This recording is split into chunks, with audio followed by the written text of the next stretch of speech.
Black world കാട്ടിലെ ഒരു സുന്ദരമായ പ്രദേശമായിരുന്നു അത്. നല്ല തണുത്ത കാറ്റ് വീശുന്നുണ്ടായിരുന്നു. ഇതുകൊണ്ട് തന്നെ കാട്ടിലുള്ളവരെല്ലാം ഉറങ്ങി എഴുന്നേറ്റത് നല്ല ഉത്സാഹമുള്ള മനസ്സോടെയായിരുന്നു. ഇന്നത്തെ കാലാവസ്ഥ എത്ര മനോഹരമാണ്. സൂര്യൻ മുഴുവനായും മേഘത്തിനാൽ മൂടപ്പെട്ട് കിടക്കുകയാണ്. പിന്നെ എത്ര നല്ല സുന്ദരമായ കാറ്റാ വീശുന്നത്. അപ്പോൾ ഗോൾഡി പരുന്ത് അവിടേക്ക് വന്നു.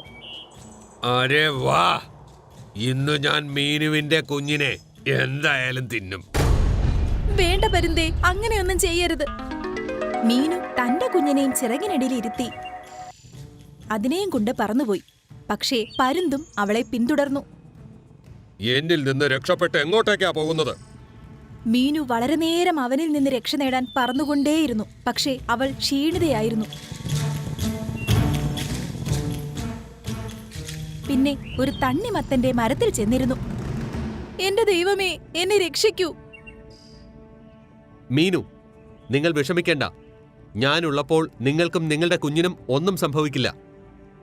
ഓ, നിങ്ങളൊരു തണ്ണിമത്തൻ മരമാണ്. നിങ്ങൾക്ക് എന്ത് ചെയ്യാൻ കഴിയും?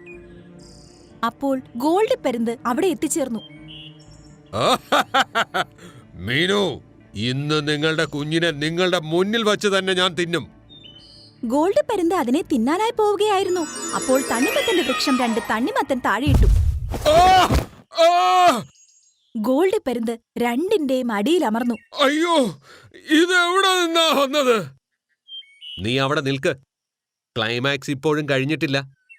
അപ്പോൾ ആ തണ്ണിമത്തനിൽ നിന്ന് വൈദ്യുതി പുറത്തേക്ക് വന്ന് പരുന്തിനെ ഷോക്ക് അടിക്കാൻ തുടങ്ങി. എന്റെ അമ്മേ, ഇത്ര ശക്തിയുള്ള അടിയോ? പരുന്ത് വായുവിലേക്ക് പറന്ന് പിന്നെ അവിടെ നിന്ന് ഓടിപ്പോയി. തണ്ണിമത്തൻ മരമേ, നിങ്ങൾക്ക് ഈ ശക്തിയെല്ലാം എവിടുന്ന് കിട്ടി? അതെനിക്ക് നിങ്ങളോട് പറയുവാൻ കഴിയില്ല മീനു. എനിക്ക് സന്തോഷമുണ്ട്. ഇനി അങ്ങോട്ട് കാട്ടിലുള്ളവരുടെ എല്ലാ ദുഃഖങ്ങളിലും എനിക്ക് അവരെ സഹായിക്കുവാൻ പറ്റും. ആ സമയം മറ്റു പക്ഷികളെല്ലാം അവിടെ എത്തിച്ചേർന്നു. അപ്പോൾ മീനു അവരോട് കാര്യങ്ങളെല്ലാം പറഞ്ഞപ്പോൾ അവർക്ക് വളരെ സന്തോഷമായി. ആ, ഇനി നമ്മുടെ അടുത്ത് മാന്ത്രികനായ തണ്ണിമത്തനുണ്ട്. ഇനി നമുക്ക് ഒരു കഷ്ടപ്പാടിനെയും പേടിക്കേണ്ട ആവശ്യമില്ല. അവർ കുറച്ചധികം സമയം മരത്തോട് സംസാരിച്ചിരുന്നു. അതിനുശേഷം അവരവരുടെ വീടുകളിലേക്ക് തിരിച്ചുപോയി. അടുത്ത ദിവസം രാവിലെ തന്നെ കാട്ടിൽ വിചിത്രമായ ശബ്ദകോലാഹലങ്ങളുണ്ടായി. പിന്നെ മിന്നലോടെ ശക്തമായ മഴ പെയ്തു തുടങ്ങി. വാവ്, എന്തൊരു നല്ല കാലാവസ്ഥയാണ്! പക്ഷികളെല്ലാം അവരവരുടെ വീട്ടിലിരുന്ന് പുറത്തുള്ള കാഴ്ചകൾ കണ്ടുകൊണ്ടിരുന്നു. എല്ലാവരും എൻജോയ് ചെയ്യുന്നുണ്ടായിരുന്നു. പക്ഷേ ആ മഴ മണിക്കൂറുകൾ പിന്നിട്ടിട്ടും അവസാനിച്ചില്ല. എല്ലാവരും പരിഭ്രാന്തരായി. അയ്യോ, വെള്ളം ഉയരാൻ തുടങ്ങിയിരിക്കുകയാണല്ലോ. ഈ നശിച്ച മഴ എന്താണോ എന്തോ നിലയ്ക്കാത്തത്. അപ്പോൾ ടീനുവിന്റെയും മീനുവിന്റെയും വീട് കാറ്റിൽ താഴേക്ക് വീണു. പിന്നെ വെള്ളത്തിൽ ഒഴുകാൻ തുടങ്ങി. ആരെങ്കിലും ഞങ്ങളെ രക്ഷിക്കൂ! ആരെങ്കിലും ഞങ്ങളെ രക്ഷിക്കൂ! അവർ ഒഴുകി തണ്ണിമത്തന്റെ മരത്തിന്റെ അടുത്തെത്തി. അവരുടെ വീട് മുഴുവനും മുങ്ങാൻ തുടങ്ങിയിരുന്നു.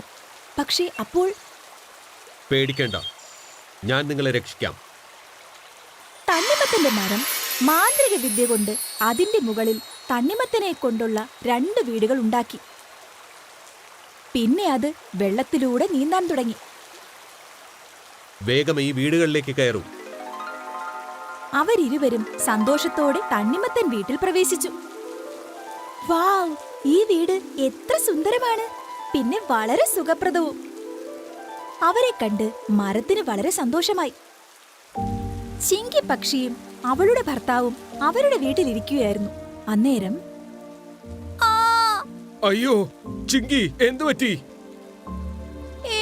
എനിക്ക് നന്നായി വയറ് വേദനിക്കുന്നുണ്ട്. ഞാൻ മുട്ടകൾക്ക് ജന്മം നൽകാൻ പോവുകയാണെന്ന് തോന്നുന്നു. ചിങ്കി, നീ സമാധാനമായിരിക്കെ. ഒരു സ്ഥലത്ത് തന്നെ ഇരിക്കെ. എല്ലാം നല്ലതായി തന്നെ നടക്കും. ആ സമയം ശക്തമായ ഒരു കാറ്റടിച്ച് അവരിരുവരും കൂടടക്കം താഴെ വെള്ളത്തിലേക്ക് വീണു.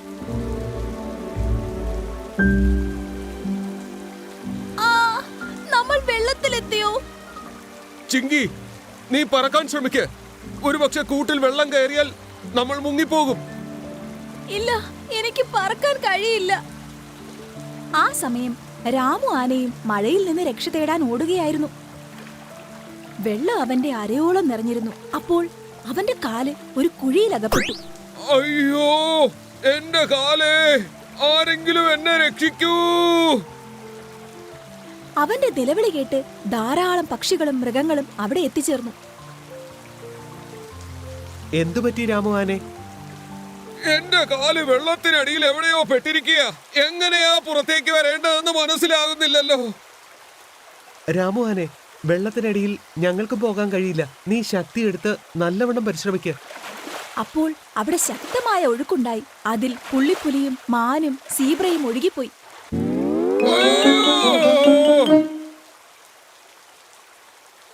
അങ്ങനെ പക്ഷികളും മൃഗങ്ങളും വലിയ ദുരിതത്തിലായി. മിട്ടുവിന് മാത്രമായിരുന്നു അവിടെ ശരിക്ക് പറക്കാൻ സാധിച്ചിരുന്നത്. അവൻ വേഗത്തിൽ തണ്ണിമത്തൻ മരത്തിന്റെ അടുത്തെത്തി. തണ്ണിമത്ത, മഴ കാരണം കാട് നശിക്കാൻ പോവുകയാണ്. ഒരു ഗർഭിണിയായ പക്ഷിയും ഒരു ആനയും പിന്നെ കുറേ പക്ഷികളും മൃഗങ്ങളും ഒക്കെ ദുരിതത്തിലാണ്. മരം തന്റെ കണ്ണടച്ച് പിന്നെ തന്റെ മാന്ത്രിക വിധി കൊണ്ട് അപകടത്തിലായ കാട്ടിലെ എല്ലാ മൃഗങ്ങളെയും കാണാൻ തുടങ്ങി.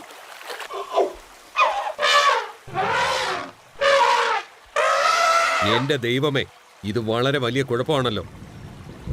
തണ്ണിമത്ത, നിങ്ങൾക്ക് മായാജാലം അറിയില്ലേ? പിന്നെ നിങ്ങൾ എന്തിനാണ് പരിഭ്രാന്തനാകുന്നത്?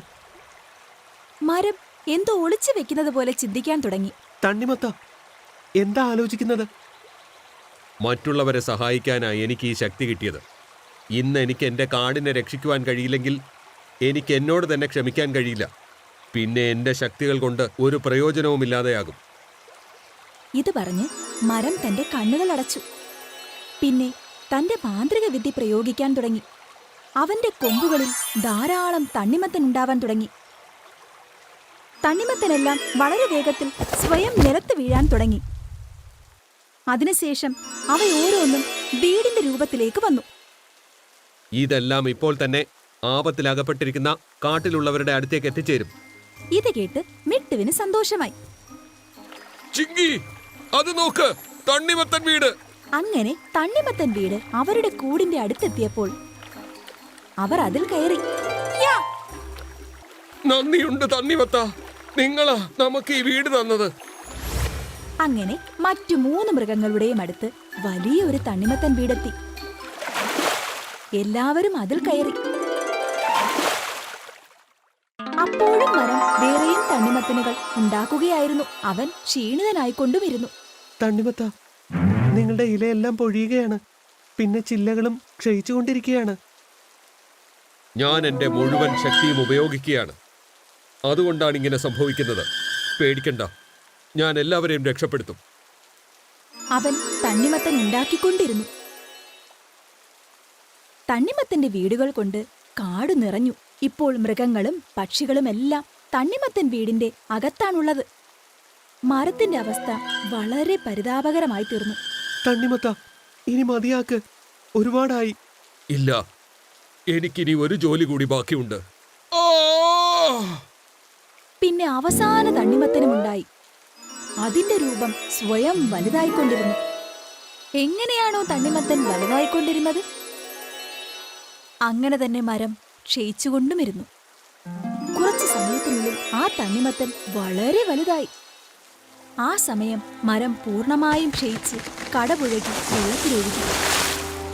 തണ്ണിമത്ത! അന്നേരം ആ തണ്ണിമത്തൻ 2ആയി പിളർന്നു.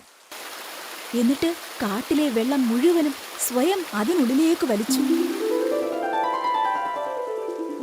ഇതെന്താണ്? മഴവെള്ളം തീരാറായിക്കൊണ്ടിരിക്കുന്നു. കുറച്ചു സമയത്തിനകം കാട്ടിലെ വെള്ളം മുഴുവനും ആ തണ്ണിമത്തന്റെ ഉള്ളിൽ എത്തിച്ചേർന്നു. ആ സമയം നിലം കാണാൻ തുടങ്ങി. തന്റെ കാല് 2 കല്ലുകളുടെ ഇടയിലാണെന്ന് രാമു ആന കണ്ടു. പിന്നെ അവൻ കല്ലുകൾ മാറ്റി എളുപ്പത്തിൽ തന്റെ കാല് പുറത്തേക്കെടുത്തു. 4 പാടും നിശബ്ദത തളം കെട്ടിയിരുന്നു. ഇപ്പോൾ മഴയും നിന്നു. ആ മുഴുവൻ വീടുകളും സ്വയം തണ്ണിമത്തൻ മരം നിന്ന സ്ഥലത്തെത്തിച്ചേർന്നു. ഇപ്പോൾ അവിടെ ഒരു കുഴിയാണുണ്ടായിരുന്നത്. കാട്ടിലുള്ളവരെല്ലാം അത് നോക്കി നിന്നു. നമ്മളെ രക്ഷിച്ച് ആ തണ്ണിമത്തൻ മരം സ്വയം ജീവൻ ത്യജിച്ചു. സത്യം, എനിക്ക് ഞാൻ രക്ഷപ്പെട്ടതിൽ എത്ര സന്തോഷമുണ്ടോ അതിനേക്കാളും ദുഃഖം തണ്ണിമത്തൻ മരിച്ചതിലുണ്ട്. കാട്ടിലുള്ളവരുടെ കണ്ണുകളെല്ലാം നിറഞ്ഞൊഴുകി. അവരെല്ലാം ആ ദയാലുവായ മരത്തിനെ ഓർമ്മിച്ചു. കാടിനെ മുഴുവൻ രക്ഷിക്കാനായി തന്റെ ജീവൻ ത്യാഗം ചെയ്ത ആ മരത്തിനെ.